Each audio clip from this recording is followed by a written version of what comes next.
Hey, welcome back everybody for another week of the DSP Live Disc Golf Talk Show. I'm your host, Josh, as always. How's everybody's weekend? My weekend was pretty good. A little bit disconnected from the disc golf scene a little bit this week. Really didn't spend too much time kind of watching much disc golf this weekend. I was watching the Daytona 200, watching the motorcycle race, for those who knew what that was. So, yeah, just been watching that this weekend. Did a practice round on Saturday. Me and a couple buddies, Chris and John, got out to Como. It was nice to finally be able to use tee pads again. It's been a couple months since we've been able to do that, especially around here. Weather's finally starting to get nice, so finally, the tee pads are exposed and usable again. So it was a good practice round, but yeah, this weekend didn't really watch too much of the coverage. I'm not sure if there was any pro tournaments going on this weekend. Not really sure. I think it was Go Throw this weekend, maybe. That new tour that's starting up. So maybe I'll have to catch up on that this week, throughout the week, if it's not going to be on Joe Mez or something on YouTube, because that's normally how I catch up on stuff. And then also I'll probably binge watch my typical, binge listen to my typical podcast throughout the week to catch up on things, like listen to Tour Life, the party podcast. That one's pretty good. Gives a nice insight on the FPO side. Listen Grip Lock and on some others like that, and then Hang Loose. I'll catch up with those guys. That podcast is pretty funny. So I'll catch up with listening to Spicy Boy and Shank DG. So I'll listen to those and get all caught up and see what I missed.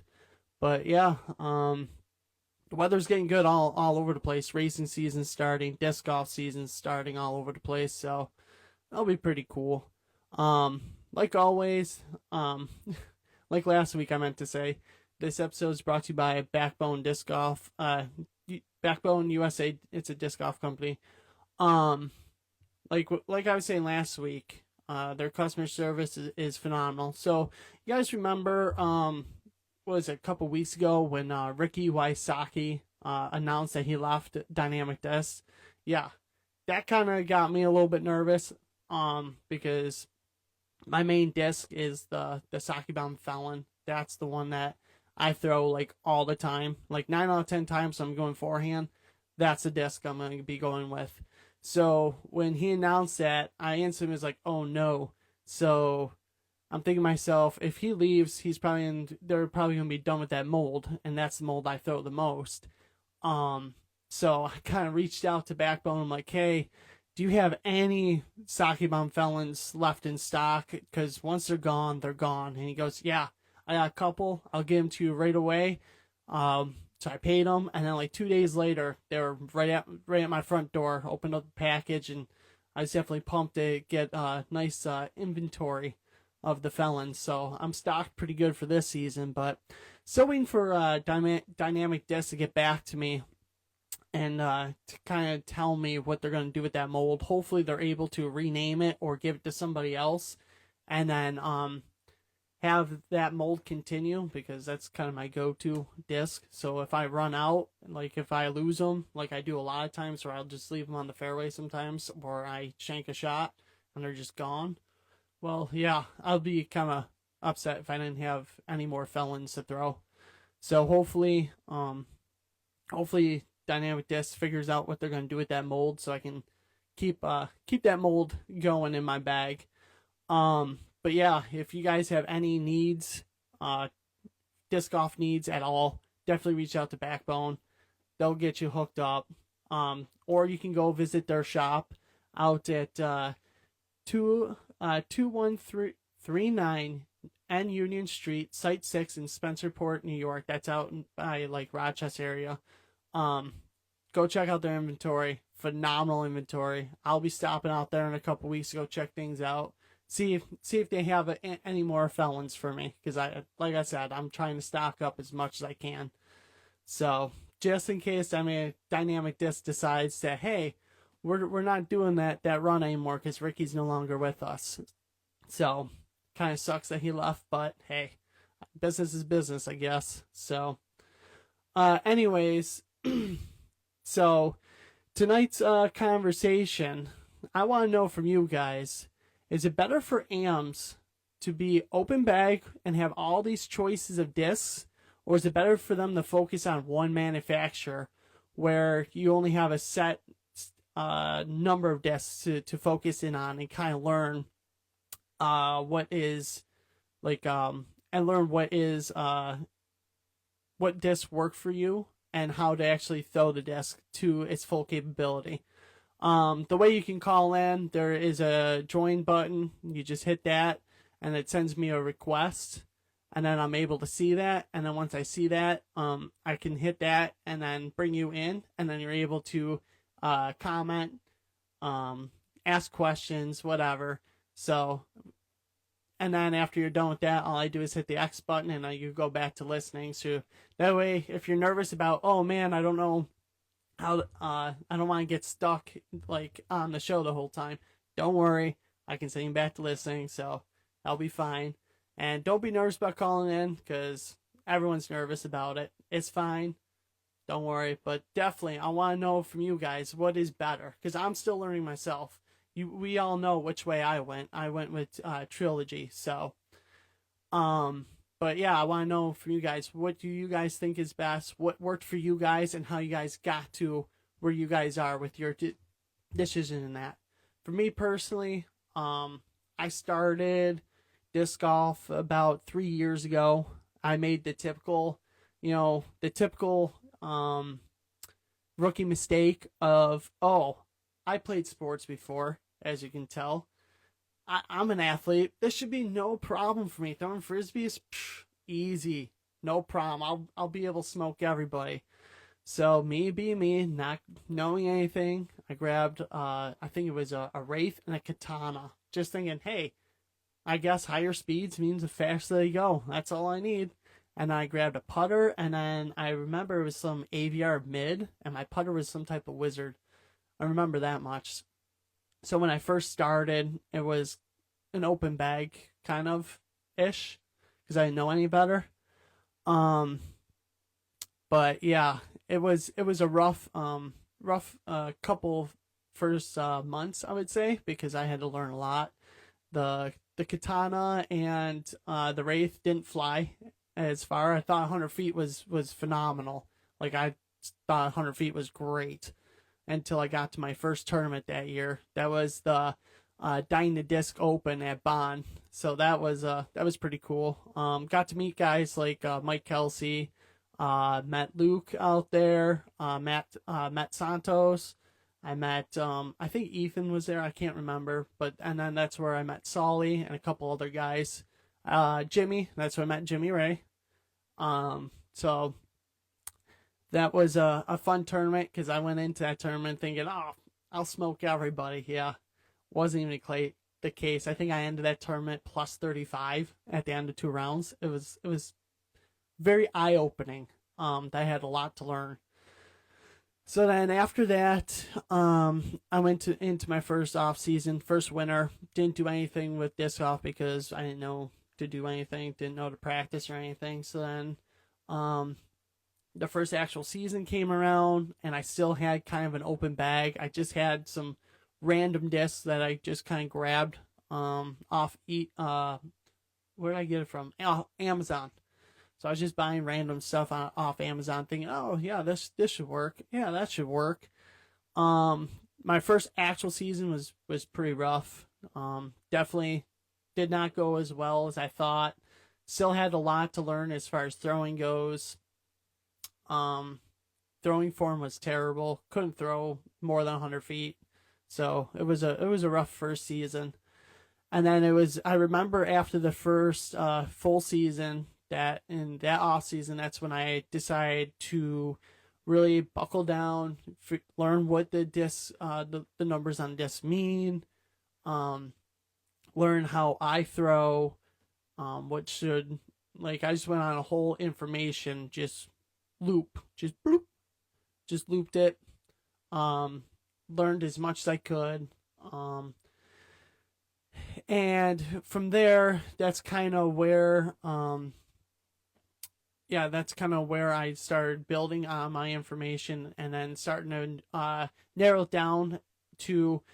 I personally feel like I'm being overwhelmed by all these discs that are available, like from MVP, um, from like all the manufacturers. So it just kind of was overwhelming. So all I did was, all right, narrowed it down to what I liked. What I liked in my bag at that time was the river. So I'm like, all right, the river, it's latitude. So I'll start just throwing latitude. And then I learned about trilogy, that it's actually 3 manufacturers. It's Dynamic Disc, West Side, and Latitude. So then I started just focusing on those discs. And then once I started focusing on those discs, I was able to start to really learn how, like, the felon how the felon flies, and how you can really throw a beautiful flex on that, and that disc works perfectly for that. And then I started building on the backhand, like the Saint Pro is easy backhand disc for me. The Escape is another easy backhand disc for me because I throw naturally flat to a slight anhyzer, and those discs fly perfectly for me. And then during that off season, I also started listening to the podcast In the Bag. If you guys haven't ever listened to that one, definitely listen to it. Robbie C dives into it, and then he really taught me something interesting: mold mineralization. So the way that he explained it is, get a couple molds in your bag, not a bunch of them, just a few, and work your throwing style around it, and learn how those discs fly, how you can manipulate them into doing multiple throws. So that's what I remember doing, is going through my bag and just mineralizing all the different molds I had. I had tons of, I was just trying everything. I just threw whatever I could into my bag, and then I'd just be like at a hole, and I would be so confused about, okay, what should I throw? How should I throw this? Now it's to the point, now that I have only a couple molds in my bag, I can step up to a hole and just be like, all right, distance is this. This is what the hole shape is. This is the shot I need. And then I'm able to narrow it down and be able to execute what I need to do. So mold mineralization was a huge benefit for me personally. And then going down to one manufacturer, or trilogy, which is 3 manufacturers, but all under the same roof. So that definitely helped me out personally, improve my game. And then I've done In the Bag episode on the RC Disc Golf podcast. You can find that episode on the JFR Studio YouTube page to really see what is in my bag. But you're going to see that it's just very few molds, just because that's just something I focused on, was just minimizing how many different molds I have. So I'm able to get the disc to benefit me, like when I'm throwing. So that's what I did. I want to hear from you guys, see what you guys think about that. See what you guys have learned, and what you guys think is actually better for AMs, to be either open bag with multiple choices, or just one manufacturer where you're just narrowed down to make it more simple on them. So that's where I want to be. Like, that's what I want to learn, and that's what I kind of want to show other people, is what is actually better. There's been a couple times last season where I did tournaments, and people seemed to be kind of had a lot of different discs in their bag, and to me it just seemed kind of overwhelming just looking at their bag, because it's like, what are you gonna throw on this hole? Like, do you actually have it down?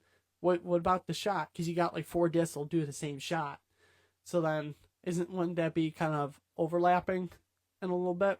That's kind of where I'm at. Like, I don't want to overlap my shots. I want the shots to just be distance and then what the shop shape is. Like for, let's say a hole is like, let's say about 300 feet, maybe 270 to 300 feet backhand. That's going to be a St. Pro throw for me. That's going to be any day of the week. It's going to be a St. Pro. Now, if the shot it needs to finish off harder to the left, I'll go for the more stable run of the St. Pro that I have, that the blue and white one. That by the matter of fact, someone did find for me. Thank you. At hole 7 ECP, I was looking for that for weeks. So whoever you are, thank you so much. Huge shout out to you. You saved my butt because I was kind of lost without that disc. But yeah, or if the shot is more straight and I don't need to finish as hard, I'm gonna grab the more flippy St. Pro run. That way it'll go out and it won't hook as hard left at the finish. Or if the shot is around over 300 but within 350, I'll grab the escape and then I'll throw the escape. And then if it's beyond that and I need a maximum drive and it's wide open, I'll grab the Grace. I don't have the arm power for the Grace yet. I still have yet to learn how to do that. But then I'll just throw the Grace out there and hope that it'll get good distance. I can get some decent distance off of it, but definitely not. I definitely can't get that disc to throw to fly like it should. I might try a lightweight Grace this year and see if that'll help. But yeah, and then for my forehands, it's just very simple. I'll just go with the Felons for that flex because I'm a flex thrower. That's my throw, and that's the disc that works best for my throw. I'm able to just flex it out. The Felon I can get with when I step into it. I can get I've done 350 out in the field, but it's like 310 on the course. So I'm still learning why there's a difference between golf lines and like field work. I still don't understand that. That might just be a mental thing because to me, you're just throwing the disc. Like I don't understand why golf lines are different than field work lines. So yes, Bradford, flex. Yes, flex all day. That's as everyone knows me, I'm known for my flex because that's just kind of my main throw. It's one that I'm most confident with. So I'll 9 out of 10 times I'll go for that before anything else. It's the throw that I spend the most time throwing. It's the throw that I am the most confident with, and I feel is the most accurate with. But anyways, if there's a hole beyond 350 feet, I'll grab the General. That's a new disc that I learned. I had the Enforcers in that slot last year, and I kind of struggled a little bit at times with how thick that rim is because it's a thicker rim than the General. But so far the Generals fly. They fly the same, but I'm able to grip the Generals a little bit better than the Enforcers. We're gonna see if it actually kicks the Enforcers out once the temperatures get warm. But so far in the cold, I like the Generals better. But we'll see how they fly compared to the Enforcers once it gets warm, and then I can kind of compare them. Bradford asked, what's your current rating? What is your rating goal for this season? My current rating right now is 873, I think it was. And my goal this year, I want to get up to 900 this year. That's the goal. But I'm not too focused on what ratings are, because you can. Because like what I've been kind of taught by a couple, like my buddy Dave out in Rochester, is the ratings are kind of ratings are just average, where you can have, but your ceiling could be way higher than your average. It's just, and that's why a lot of people don't like the rating system, which I personally don't either, because it does make sense. Like last year, there was a couple times in MA3 where you had a guy that would be, let's say, like 880 rated or like 890 rated, but he's capable of pulling like a 950 rated round. So to me personally, being focused on rating as a goal, to me personally, it isn't like my main goal. Like my main goal this year is to be able to play clean golf. Like I don't want to have like these multiple rounds where I have double or triple bogeys. I want to be able to be in a situation like I'll shank a shot and then be able to scramble my way back up to par or like a bogey and not let it snowball me. And then if I do take a bad hole, I want to be able to see my mental game be able to handle that and continue. Where last season there were multiple tournaments where I took a big number on a hole that me personally would think, oh, this is an easy hole, and then I just kind of watch my tournament just tank from there. So that's my main focus this year, is to have a stronger mental game, and see my rounds be cleaner and more consistent, and then if I hit that 900 rating goal, that'll be a bonus, but that's not my main focus this year. And then another goal I have, I would love to be more consistent with my throwing too. Backhand was definitely a weak point of mine last year because I'm forehand dominant.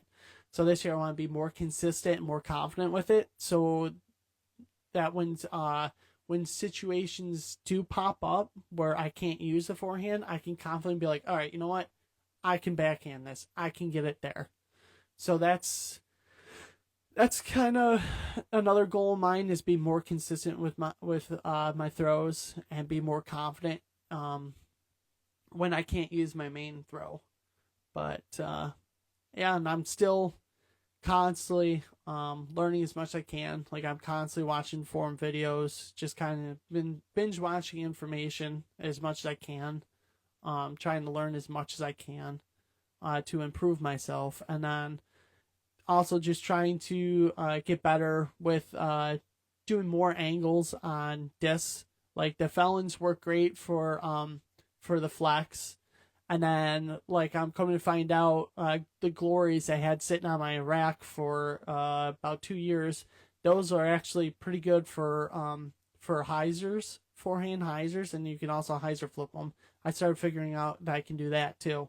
But it's just standstill. I've yet to figure out how to actually step into it, so I gotta learn that yet. But and then I'm starting to learn other discs. Like I'm actually starting to be able to hyzer flip a backhand now. So discs. So last year my backhand was more so come out on a slight anhyzer, so I needed something more beefy to come back. For this year, I'm actually throwing them on hyzer. So now the beefier runs of discs I had are getting stuck on hyzer and hyzering out a lot faster. So now I'm starting to get into more flippy stuff. Kind of like I'm going to be trying a stag in a couple weeks. That might kick out the Saint Pro because it's more flippy. So I should be able to do a better hyzer flip for that, for my backhand. And then maybe once I get really good at hyzer flipping, maybe I'll look at something more flippy and the driver spot. Maybe they'll kick out the grace, something I can actually throw and get max distance and flight. But yeah, these are all the goals I have this year, and I want to keep learning as much as I can with about these discs and see how I can improve my throwing with the discs. But yeah, I definitely want to know from you guys what you guys think about. Is it better for the amateurs to be more focused on one manufacturer or just have open bag? Because I've heard that before though too on Twitter, that like if you're not being paid for a by a manufacturer, like being on their team, so why would you just cancel everything else out and just just focus on one instead of having full access to everything?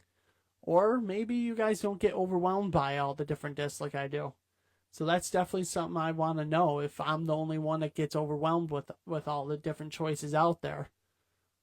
Maybe that's hurting my game too. I don't know, because I just kind of, once I felt overwhelmed, I just found myself with Trilogy, and then I just kind of found a way how to build my game around a few discs.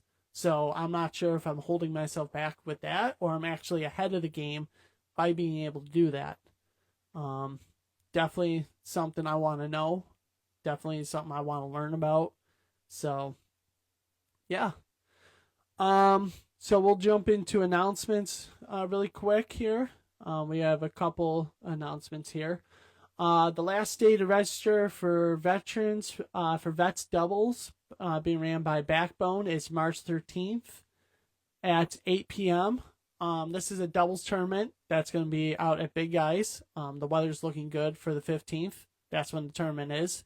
Definitely, if you have a doubles partner, definitely take them out there and enjoy that course. It's a really cool course. Easy layout, pretty simple. There's a couple good shots that are really cool. Like there was one over the pond. I like that one. That one was pretty cool. Some up and down hill shots, some wide open shots. It looks pretty cool. I like that course. The next one is Fooling at the Dizzle. The last day registered for that is April 5th at 8 p.m. That is another doubles tournament, but it'll be at the Dizzle, which is JD. And that one's being ran by Marcus. Like I said last week, dude, Marcus, it's good to have you back around here. You definitely bring a lot back from I think it was North Carolina where you were. So it'll be pretty cool to have you bring all that cool knowledge that you learned out there, bring it back this way. Make sure you register for that one. That one's a fun one. He has a cool custom layout for that, or not really a layout, but the way that he runs how the round is for you and your partner. The next one is Singles at the Dizzle. The last day to register for that one is March 25th at 7 p.m. That's where my season's basically starting. I'm gonna be at that tournament. It's Singles at the Dizzle, which is JD. That one is March 30th, I believe. I'm pumped for that one. It's unsanctioned, 2-round. But I'm definitely pumped for that one because I've been playing JD a lot this off season. So definitely a course that I enjoy. Definitely a nice open course. And plus they have the new red tee pads. And from what I've been told, I'm hoping this is true, but I've been told about new baskets being put in at JD at some point this year. So that'll be pretty cool. Most of the courses have gotten baskets over the years. Not many have that old style anymore. I think it's just JD and what other course? Oh, Como. They have the older style baskets. So it would be cool to see Como get new baskets too. That would be pretty cool. The next announcement is Sanction for Science. Last day to register is April 4th at 8 p.m. That tournament is ran by Eric. Awesome, cool single round tournament. That's where I'll be at that tournament. That's where my sanction event part of the season start. It's a cool layout. They use a couple reds, a couple whites. Everyone plays the same layout. It's fun. It's a blast. Lots of ace runs. So definitely make sure you're paying the ace pot, because I think a lot of people are gonna be hitting the ace. Just in my practice round on Saturday, I had 2 ace runs that I almost hit, so that was pretty cool. Both standstill flex shots with felons, so that'll be cool. Also, Western New York Point Series Round 1 registration has opened. Round 1 is at Outwater. So that's where it starts every year. It's definitely a fun course, challenging for me. I always struggle there at times. Power control last year was an issue, so we'll see if all the standstill shots that I did this year, we'll see if that made any improvements. I hope that it did. So we'll definitely see if there's any improvement from my score, or if I'm still gonna struggle with the power shots, but power control shots I meant. But fun course. Western Yard Point Series rounds are pretty cool. Basically sign up for a tee time for your division. Yeah, JFR Studios, I'm pumped too. I'm excited. I think that's your first tournament season, if I'm not mistaken. So I'll see you there. Um, but yeah, the Western Point Series rounds is you show up at your tee time, you go through you do the single round. Player packs are awesome. Every round you show up, you have a cool player pack. So last year they were great. The year before that they were great. So definitely, definitely sign up for that. So I'll see you guys there. Backbone Point Series, I believe that the first round is open for registration as well. I don't know too much about the Backbone Point Series because I have not been because I didn't participate in it last year. I'm gonna try and make it to an event or two of their Point Series this year just to show up for it. But with it being all over the place, I can't really travel due to commitments at home. So traveling and staying overnight away from my home is not possible. So I'm not able to do all those Point Series rounds, but I definitely will be doing a couple of Backbone tournaments this year.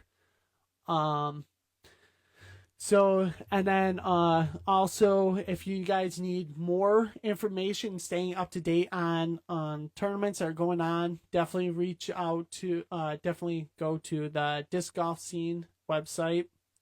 You'll find all the tournaments posted, when the registration opens, all the information as far as where the course is, what the rounds are, tee times, if lunch is provided or not.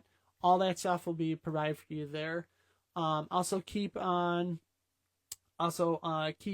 eye on the Backbone Facebook page. They'll be announcing different things there as far as tournaments that they're doing, or like any type of putting league or anything. Definitely keep an eye. Also keep an eye on the Buffalo Niagara and Western Art Disc Golf Facebook pages. They will also be posting league nights, like Thursday night leagues.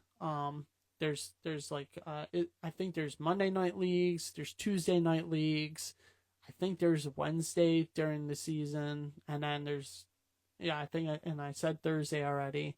There's definitely tons of leagues, different courses going on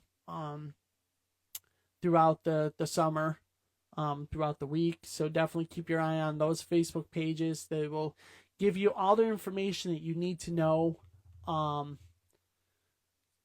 as far as like when the league starts, tee times and all that, where they are and stuff like that.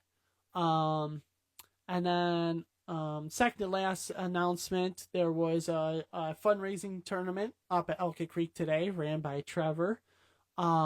It was raising money for the UB disc golf team, I believe. I don't have the full information.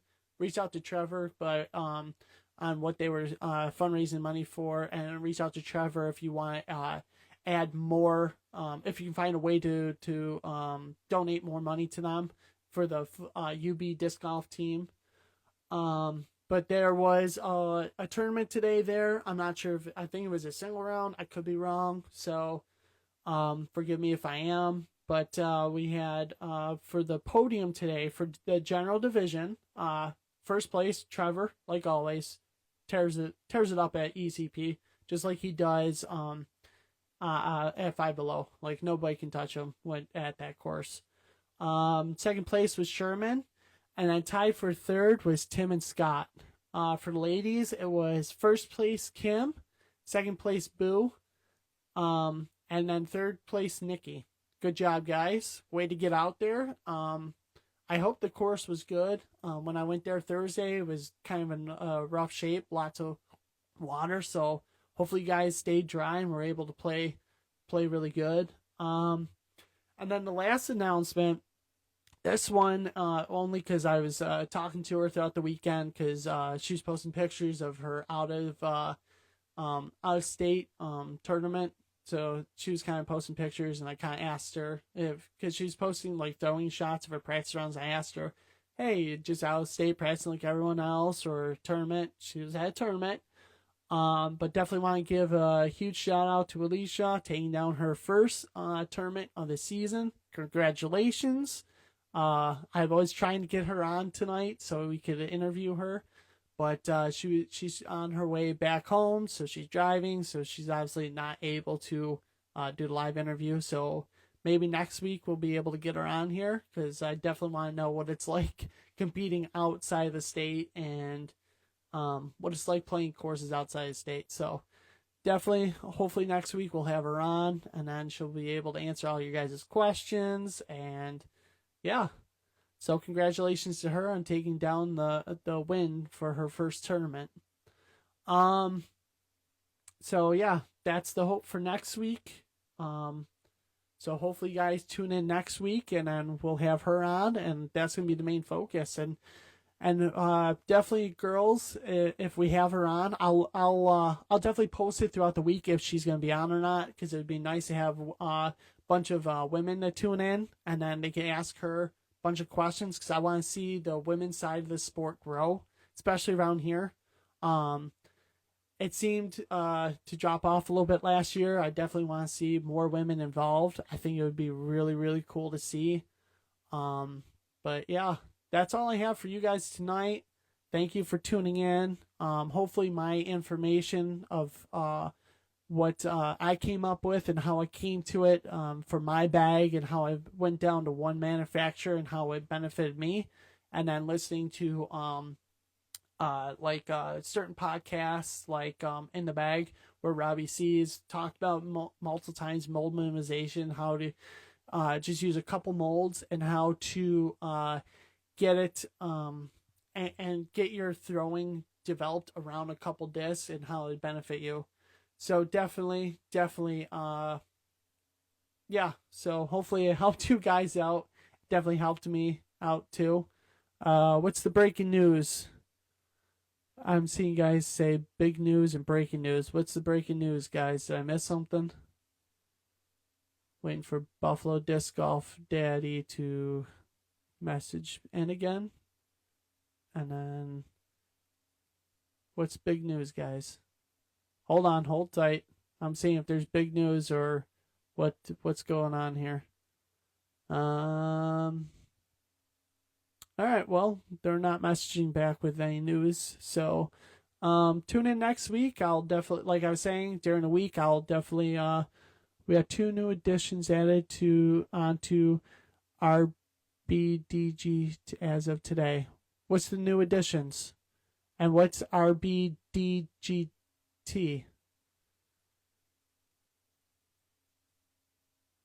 Angie and Cassie. Congratulations, guys. That's pretty cool.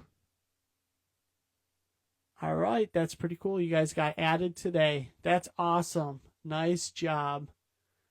All right. Cool. Congratulations for being added to the team. All right.